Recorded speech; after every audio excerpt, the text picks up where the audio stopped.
जरासंध के घर से छूट गया और पहुंच गया कंस का शिविर उखाड़ने लगा। जहां इसके सैनिक रह रहे थे सबको मारने भगाने लगा। कंस को पता चला, कंस ने उस हाथी को उठा करके फेंक दिया, जा करके वो जरासंध के यहाँ गिरा।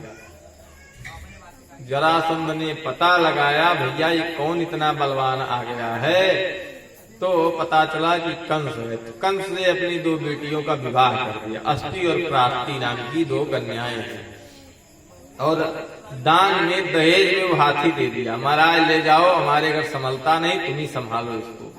वही बोला पीड़ आज कंस के यहाँ बड़े आराम से रहता है, क्योंकि जानता है कंस के बल को।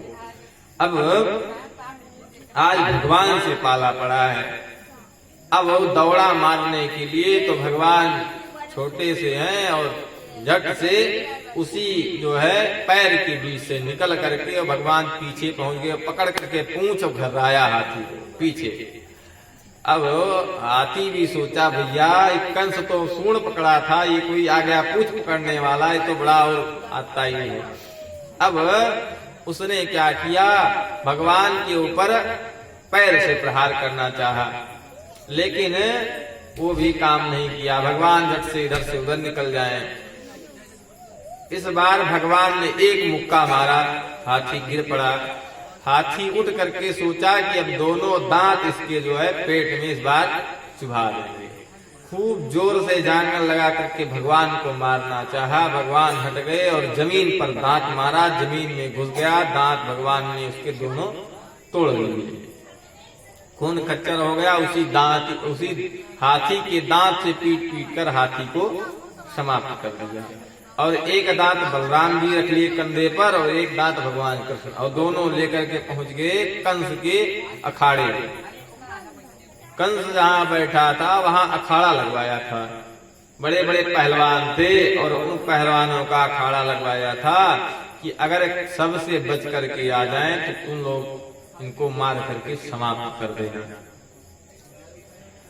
कंस का इशारा पाते ही अब चारुण, मुस्तिक इत्यादि पहलवान सब खड़े हो गए और ललकारा कृष्ण को देख करके कि हे कृष्ण आओ हमसे युद्ध करो। भगवान ने कहा भैया युद्ध तो ठीक है, लेकिन पहलवानी का नियम है कि अपने वजन अपने बराबर के पहलवान से लड़ा जाता है? और आप बड़े बड़े हैं, इतने बलवान, और मैं छोटा सा। अब चाणूर मुस्तिक कहने लगा कि हमने सुना है आप बड़े बड़े योद्धाओं को पछाड़ देते हैं, तो आप छोटे हैं देखने में लेकिन बलवान बहुत है, इसलिए हमसे युद्ध करो। भगवान ने कहा ठीक है, जैसी आपकी इच्छा। क्या था, चाणूर मुस्तिक से कृष्ण बलराम लड़ने लगे और देखते ही देखते इनको पछाड़ने लगे भगवान। कंस का इशारा मिला, सारे पहलवान जितने पहलवान वहां थे, कंस ने कहा क्या देख रहे हो, सब मिल करके इसको मार करके समाप्त कर दो। बस क्या था भैया, भगवान यही सोच रहे थे कि कुछ गड़बड़ करें लोग तभी इनको मारे।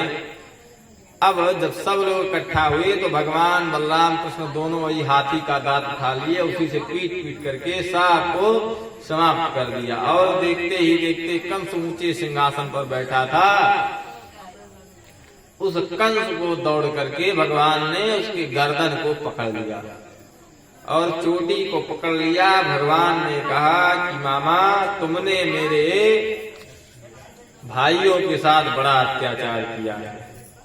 तुमने मेरे 6 भाइयों को सूतिका गृह से ही उठा करके और मार डाला है।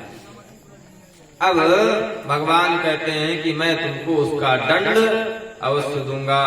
यस्कोरण्डम वैष्णवम तदेन भंगी भविष्यति परिपूर्णतमो देवा स वै त्वां घातिष्यति।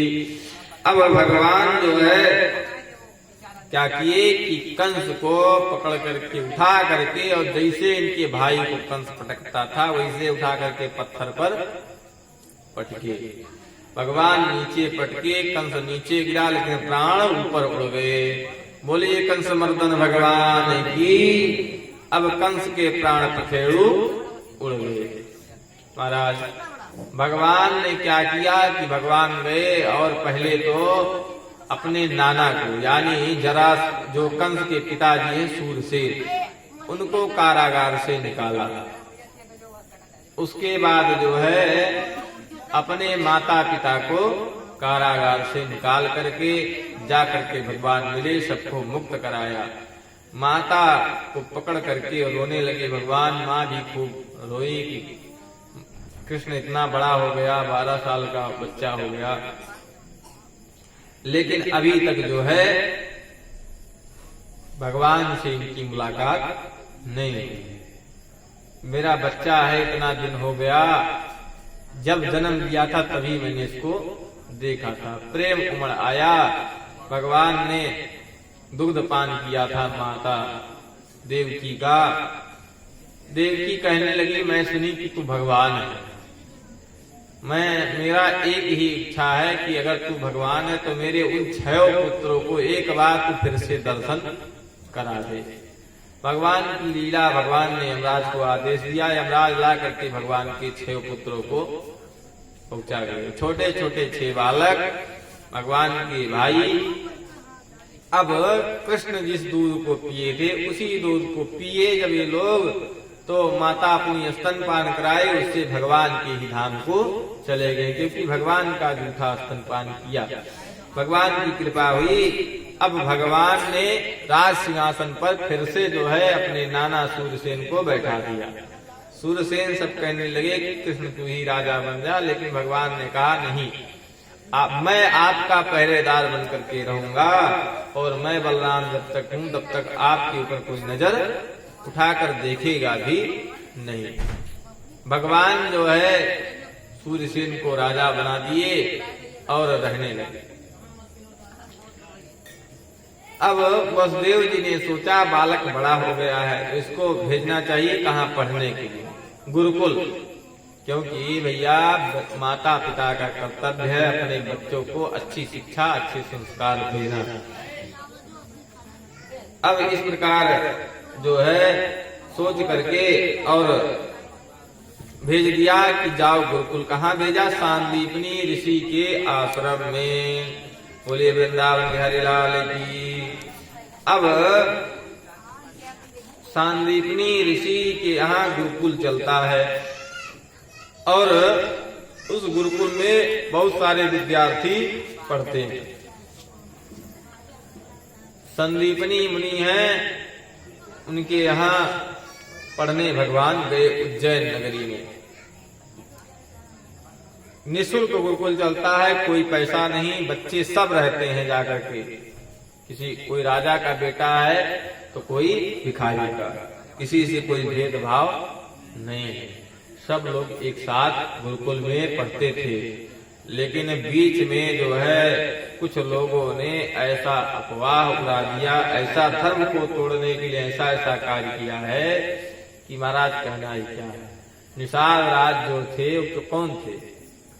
निषाद राज छोटी जाति के थे और भगवान राम जी के साथ गुरुकुल में पढ़े थे, ठीक नहीं। अब कुछ लोग कहे कि ब्राह्मणों ने इनके ऊपर अत्याचार किया, शूद्रों को पढ़ने का अधिकार नहीं दिया। भैया ये सब केवल अफवाह है और कुछ है नहीं। भगवान के साथ सब कोई और सबको पढ़ने का अधिकार था, सबको शिक्षा दीक्षा का ग्रहण करने का अधिकार था, कोई किसी से बैर भाव नहीं रखता था। पहले बीच के समय में जब आक्रांता लोग आए भारत में तो उन्होंने ही सब अत्याचार किया और उसके बाद हमारे परिवार को तोड़ने का कार्य किया कि फूट डालो और राज करो। अगर 4 भाई इकट्ठा होकर के रहेंगे तो कोई उनके ऊपर दृष्टि नहीं डाल सकता, और चारों अलग अलग हैं तो कोई भी उनको परास्त कर सकता है। इस प्रकार की योजना बनाकर इन लोगों ने हमारे चारों भाइयों को, ब्राह्मण क्षत्रिय वैश्य को अलग अलग तोड़ दिया।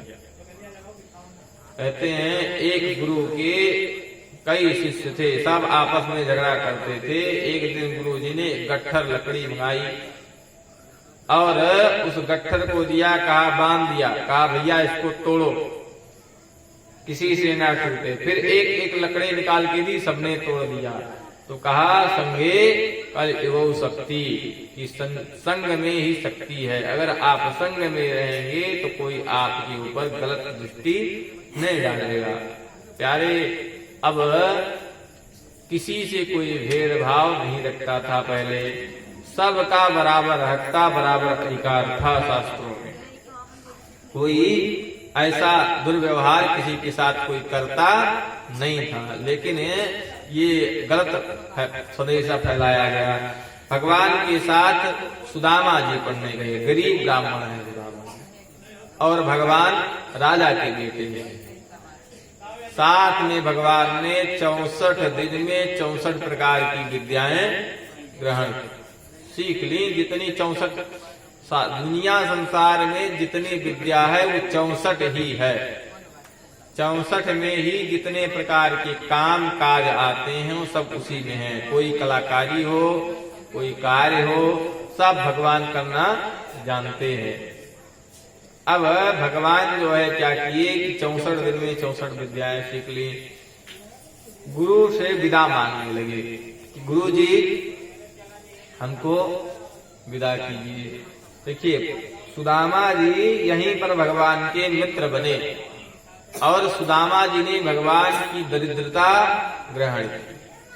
वो जो दरिद्रता सुदामा जी को मिली वो भगवान के हिस्से में भी आ रही थी, लेकिन भगवान से उसे छीन करके स्वयं खा गए। जो चना खाए थे उसमें श्राप था कि जो इस चने को खाएगा वो दरिद्र हो जाएगा।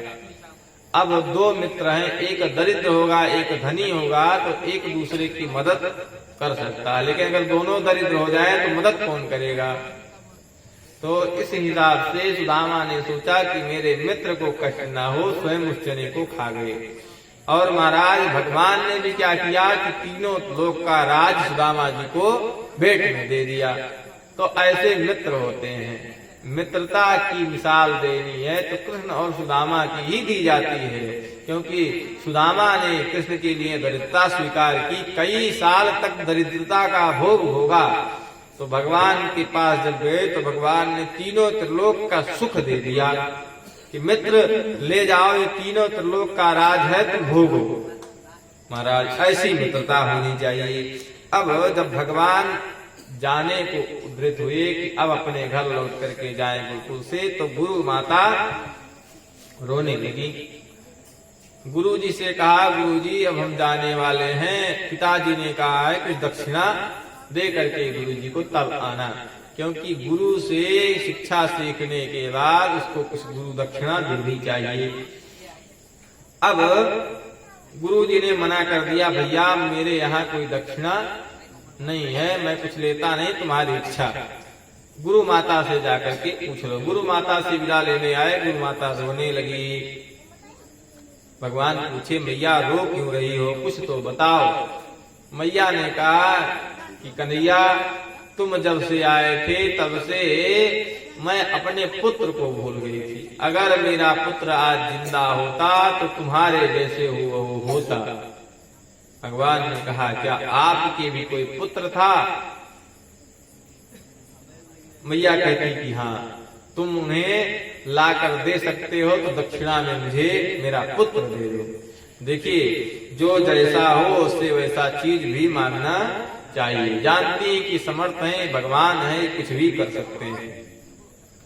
भगवान पूछते हैं कैसे क्या हुआ था। कहती है कि समुद्र किनारे गया था और लौट करके आया नहीं। अब भगवान क्या है, समुद्र के पास जाते हैं और समुद्र से कहते हैं कि मेरे गुरु जी का पुत्र तुम्हारे यहाँ, उसे लौटा दो। पिछली बार समुद्र ने बड़ा नाटक किया था।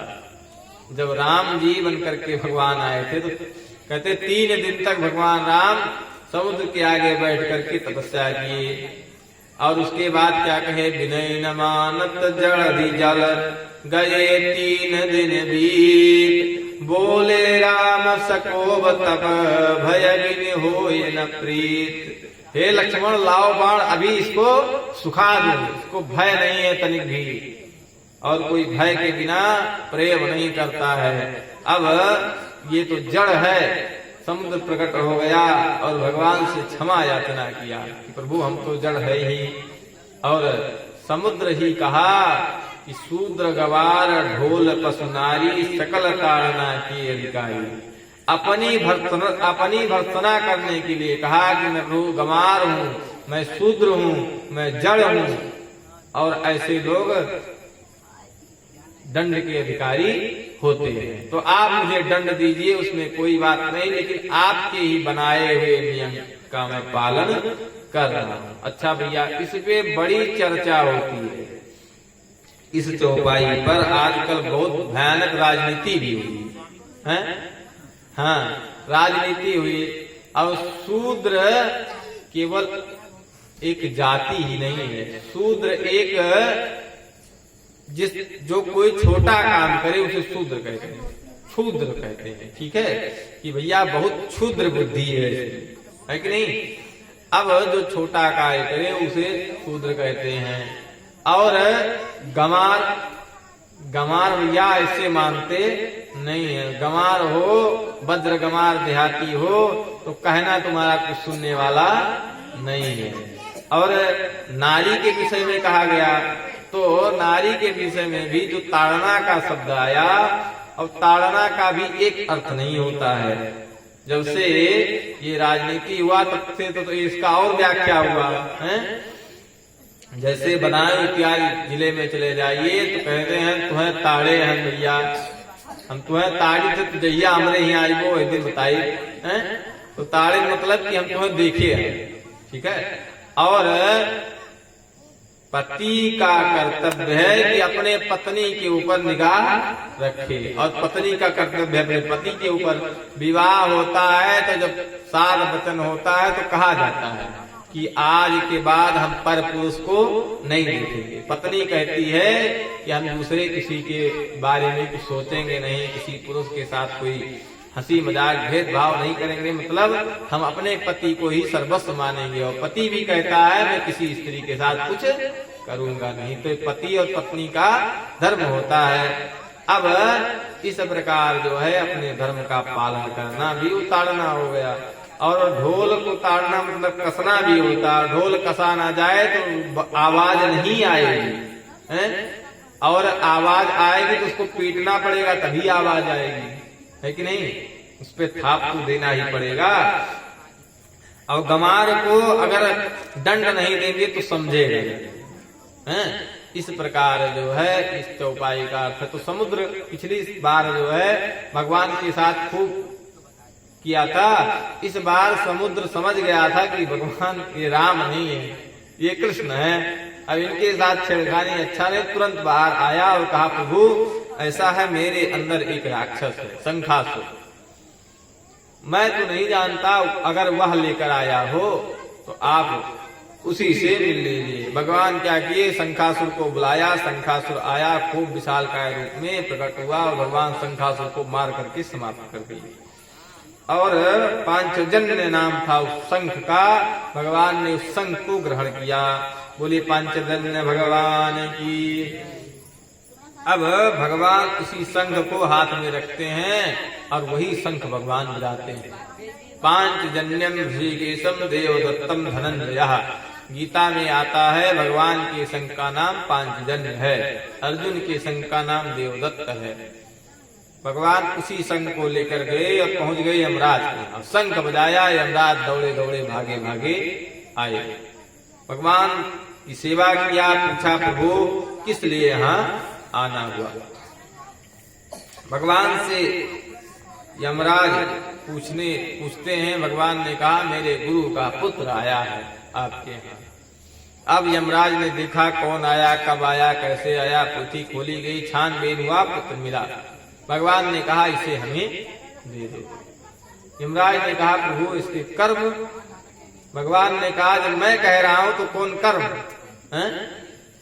वैसे तो प्यारे कर्म क्षीण नहीं होते हैं। 60 वर्ष शास्त्राणी कहते हैं 60 वर्ष तान्या। अगर कितने भी आप जो कर्म करेंगे वो क्षीण नहीं होते, वो कभी न कभी उसका फल आपको थोड़ा बहुत मिलेगा ही। लेकिन अगर भगवान ही कृपा कर दे तो कोई कर्म नहीं है। भगवान तो गीता में कहते हैं कि सारे कर्म बंधनों से मैं मुक्त कर देता हूँ। तो इसलिए चाहिए कि भैया गुरु बना करके वैष्णव मंत्र की दीक्षा लिया जाए और भगवान गीता और भगवान का शरण लिया जाए, भगवान का भजन किया जाए, तो भगवान उनको मुक्त कर देते हैं कर्म के बंधन से। भगवान ने उसके बंधन से उसको मुक्त करके लेकर आए और गुरु माता को दे दिया। अब गुरु माता बड़ी प्रसन्न हुई और गुरुदेव ने आशीर्वाद दिया। कहा, प्रभु आज तक मैंने जितना तपस्या किया है उसका फल मैं आपको दे रहा हूँ। आप सारे विद्याएं आपके अंदर समाहित हो जाएंगी और आपको किसी भी विद्या में कोई परास्त कर नहीं सकता। भैया जिसके पास बल होगा तप का वही ऐसा आशीर्वाद देगा तो फलीभूत होगा, वरना गाली झगड़ा और सरापा सरापी तो रोज होता है, लेकिन किसी का कुछ बिगड़ता नहीं है। झगड़ा होता है तो आज झगड़ा छोड़ो, आज अपने घर में माँ बच्चे को कहते मर नहीं जाते, धस नहीं जाते, अगर उसके अंदर इतना तप होता तो बच्चा तुरंत मर जाए हैं? एक दूसरे को उल्टा पलटा बोलने का एक कलयुग का फल है, इसमें कोई इतना तपस्वी नहीं। अगर आपके अकाउंट में धन नहीं है तो आपका कार्ड काम में नहीं आएगा, और अकाउंट में धन है, कार्ड कोई ले गया स्वीप कर लिया तो भैया सारा पैसा कट जाएगा। इसलिए पहले तो तप बल व्यक्त्र सदा बलिहारा, ब्राह्मण का पूजा तप के बल से ही होता है। आशीर्वाद दिया गुरु जी ने और भगवान लौट करके आए। बोलिए बांके बिहारी लाल की। तो इसलिए भगवान का भजन करना चाहिए। और कहते हैं क्या कि तेरी मर्जी का मैं हूँ।